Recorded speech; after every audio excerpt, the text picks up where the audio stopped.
오늘 우리에게 주시는 말씀은 이사야 30장 27절에서 33절까지의 말씀입니다.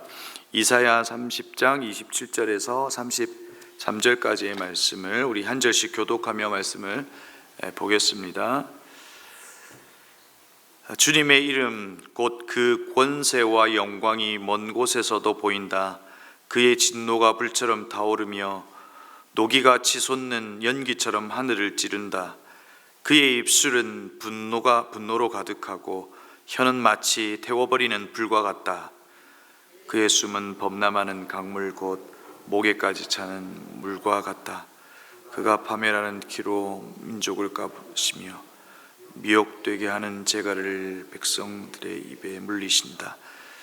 그러나 너희는 거룩한 절기를 지키는 밤처럼 노래를 부르며 피리를 불며 주님의 산으로 이스라엘의 반석이신 분에게로 나아가는 사람과 같이 마음이 기쁠 것이다. 주님께서 맹렬한 진노와 태워버리는 불과 폭풍과 폭우와 돌덩이 같은 우박을 내리셔서 주님의 장엄한 음성을 듣게 하시며 내리치시는 발을 보게 하실 것이다. 주님께서 몽둥이로 치실 것이니 아시리아는 주님의 목소리에 넋을 잃을 것이다. 주님께서 그들을 치시려고 예비하신 그 몽둥이를 그들에게 휘두르실 때에 주님의 백성은 소구 소리와 수금 소리로 장단을 맞출 것이다. 주님께서 친히 아시리아 사람들과 싸우실 것이다. 함께 읽겠습니다. 이미 오래전에 불타는 곳을 준비하셨다. 바로 아시리아 왕을 태워 죽일 곳을 마련하셨다. 그 불덩이를 깊고 넓으며 불과 뜰감이 넉넉하다. 이제 주님께서는 내쉬는 숨이 마치 유황의 강물처럼 그것을 사르고 말 것이다. 아멘.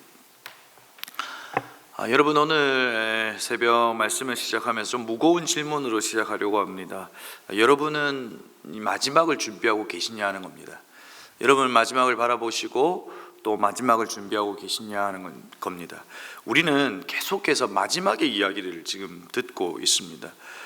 마지막의 이야기를 들으면서 우리가 한 번쯤 생각해 보아야 할 것은 우리의 마지막에 대한 생각을 한번 해보아야 한다는 것입니다. 오늘 이 멸망의 이야기는 우리와 상관없는 이야기가 아니라 우리에게도 언젠가 마지막의 때가 있을 텐데 우리는 그 마지막을 준비하고 있는가 한번 생각해 보자는 것입니다. 여러분, 구원받은 우리에게 보장받은 것이 있습니다. 그게 무엇입니까? 영원한 하나님의 나라가 있다는 겁니다. 우리는 우리의 죽음 이후에 끝이 아니라 영원한 하나님의 나라가 있다 하는 것입니다. 우리의 시간은 죽으면 끝이라는 인생이 아니라 하나님의 영원성 속에 우리는 함께 포함되어 영원한 시간 속에 하나님을 누릴 수 있게 되더라 하는 것입니다. 그러나 또한 우리가 알고 있는 진리가 뭡니까? 하나님 만드신 모든 것은 유한하고 그 기한이 있다 하는 것입니다. 언젠가 끝이 있다 하는 것입니다. 오늘 우리가 살아가는 우리의 삶의 일생도 언젠가 끝이 있다 하는 겁니다. 오늘 영원할 것 같은 아시리아에게도 끝에 대한 이야기를 하고 있습니다. 여러분, 아시리아는 메소포타미아, 레반트 그리고 이집트를 통일했던 어마어마하게 큰 대국이었습니다. 그러니까 기원전 2450년부터 멸망하는 기원전 609년까지, 그러니까 청동기 시대부터 철기 시대까지 이르는 대국이었다는 거예요. 그러니까 여러 번의 위기가 있었지만 그 큰 민족을 이루었던 이들에게도 멸망이 있다라고 하는 이야기를 하죠. 우리는 이들을 기억할 때 이 잔혹한 민족으로 기억하고 있죠. 그러나 이들은 아슈르라고 하는 신을 섬겼고 그 아슈르라고 하는 신의 이름이 그들의 민족의 이름이 되고 또 그들은 중개무역을 통해서 엄청나게 큰 번성을 이어왔죠. 지금도 아수르라고 하는 그 민족도 약 400만 명 정도 이 지구상에 살고 있다고 합니다. 그런데 그 오늘 아시리아, 그 아수르의 멸망을 이야기하고 있다는 거예요. 그들에게도 끝이 있다는 거예요. 영원할 것 같은 이 대국도 끝이 있음을 이야기하고 있다는 거예요. 우리는 영원한 것 같은 이 아수르에게도 마지막이 있다는 것을 이야기하죠. 그래서 1절에서 말하죠. 주님의 이름 곧 그 권세와 영광이 먼 곳에서도 보인다. 그러니까 임박한 심판을 이야기하고 있는 거예요. 그 멸망의 때가 이제 가까이 왔다 하는 이야기를 하고 있는 거죠. 아수르에게는 멸망의 때이고 이스라엘에게는 하나님의 영광이 나타나는 때이다 라고 이야기하죠. 27절에 보면 이스라엘의 반석이신 분에게로 나아가는 사람 같이 마음이 기쁠 것이고 라고 표현하고 있고요. 또 30절에 보면 주님의 장엄한 음성을 듣게 하시고 내리치시는 팔을 보게 하실 것이다 라고 말씀하고 있습니다. 그러니까 이스라엘에게는 이 아수르의 이 멸망의 때가 분명히 해방의 때고 기쁨의 때이지만 이스라엘에게도 이 아수르의 멸망을 보면서 하나님의 그 심과 그 하나님에 대한 두려움이 있을 거다 하는 것입니다. 이스라엘에게도 이 멸망을 바라보면서 무슨 마음이 들었겠냐는 거예요. 그들에게도 마지막이 있다라고 하는 생각을 하며 살아가지 않았을까 하는 생각을 해봅니다.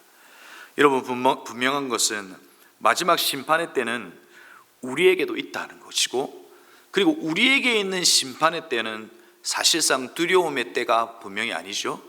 기쁨의 때라고 하는 것도 사실입니다. 그래서 오늘을 살아가는 종말론적 삶이라고 하는 것은 두려움 가운데 살아가는, 이 언젠가 있을 그 심판에 대한 두려움으로 살아가는 인생이 아니라 오늘이 마지막인 것처럼 생각하고 오늘을 가치 있게 살아가는 삶이 바로 종말론적 삶이라는 것입니다. 여러분, 우리가 마지막을 준비하며 살아가는 우리의 삶에 있어야 할 것이 무엇일까요? 첫 번째는 영원한 가치에 집중하라는 겁니다. 우리는 무언가를 마지막을 준비하면서 많은 것을 소유하고 싶어 합니다. 그래서 그 소유를 물려주는 것이 이 아이들에게 영원한 것을 물려주고 안정을 물려주는 거라고 생각합니다. 그러나 마지막 때를 준비하는 우리에게 있어서 집중해야 할 것은 바로 영원한 가치입니다. 하나님의 말씀의 가치, 그리고 하나님께서 말씀하시는 것에 대한 그 집중과 그것이 우리의 삶으로 살아낼 때 우리는 영혼과 우리의 일생이 잇대어질 때 그것이 끊어지는 인생에서의 어떤 삶이 아니라 영원히 우리가 영원한 것을 집중하고 살아갔던 삶이 연결될 거라는 겁니다. 두 번째, 마지막 때를 준비하며 살아가는 우리의 삶의 책임감이 있어야 한다는 겁니다. 하나님께서 우리에게 있음을 결정하셨고 우리가 존재했다 하는 이유는 그냥 우리가 잘 먹고 잘 살기 위함이 분명히 아니라는 거예요. 우리의 있음을 결정하셨다는 것은 그 하나님의 의미가, 그리고 의도가, 목적이 분명히 있다는 거예요. 그래서 우리는 우리의 삶의 책임감을 가지고 살아가야 된다는 거죠. 이 땅에 무너진 질서를 회복하고, 이 땅에 잃어버린 진리를 회복하고, 이 땅이 무너져버린 기준을 다시금 세우는 그 책임감 있는 삶을 살아내는 것, 이것이 마지막 때를 준비하는 우리의 삶이 아닐까 하는 생각을 해보는 거죠. 세 번째는 우리 마지막 때를 준비하는 우리의 인생이 현재와 미래는 연결되어 있음을 알고 오늘을 살아가는 거죠. 우리의 마지막 때는 심판의 때이고 그 마지막 때는 우리에게 영원한 생명이 있을 거라고 하는 그 마지막 때에 대한 기대가 아니라 오늘이 우리의 마지막일 수 있다는 거예요. 앞에서도 이야기했듯이 오늘 우리에게 주신 이 하루는 마치 마지막 때인 것으로 생각하며 이 오늘의 믿음의 반응과 그리고 오늘을 주신 하나님 앞에 감사하며 하루를 살아갈 때 우리의 내일과 연결될 수 있다는 거예요. 우리의 인생에 수많은 일들이 있죠. 우리의 삶에 예상치 못한 일들이 있죠. 그러나 그 삶에 주어지는 그 수많은 일들 앞에 오늘의 반응이 내일이 될 수 있다는 거예요. 절망을 선택하면 우리의 내일은 절망이라는 거예요. 그러나 소망이신 예수 그리스도를 선택하면 우리의 내일은 소망일 수 있다는 거예요. 지금의 상황은 그렇지 않을지 모르지만 우리의 내일은 소망일 수 있다는 거예요. 오늘의 우리의 반응은 마치 비춰진 거울처럼 오늘을 살아가는 이 삶에 있어서 미래와 연결되어 있다라고 하는 관점에서 오늘의 믿음의 반응이 중요하다는 거예요. 사랑하는 성도 여러분, 오늘을 살아가는 저와 여러분, 그러나 마지막 때가 있다는 것을 확신하며 살아가는 여러분, 오늘이 마치 마지막인 것처럼 이 오늘을 주신 하나님 앞에 감사하며 이 오늘의 믿음의 반응이 내일이 될 수 있음을 기억하고 그 믿음의 반응으로 살아가는 저와 여러분이 되기를 주의 이름으로 축복합니다. 말씀을 마무리하려고 합니다. 저는 제 삶에서 누군가가 마지막을 준비한다라고 하는 것을 본 적이 있습니다. 제가 잘 알고 있고 또 저를 위해서 기도해 주시는 한 권사님이 있어요. 어느 날 이 한 권사님이 자기의 마지막을 준비한다라고 하시더라고요. 그래서 나는 제사를 정리하나 이렇게 했더니 그게 아니더라고요.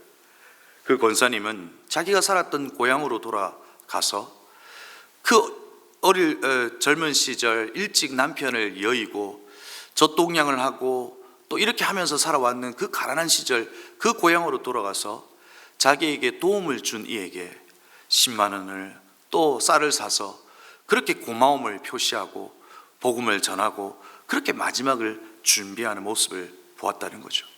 여러분, 우리의 기한은 그리 길지 않습니다. 곧 우리는 우리의 마지막 때를 경험할 겁니다.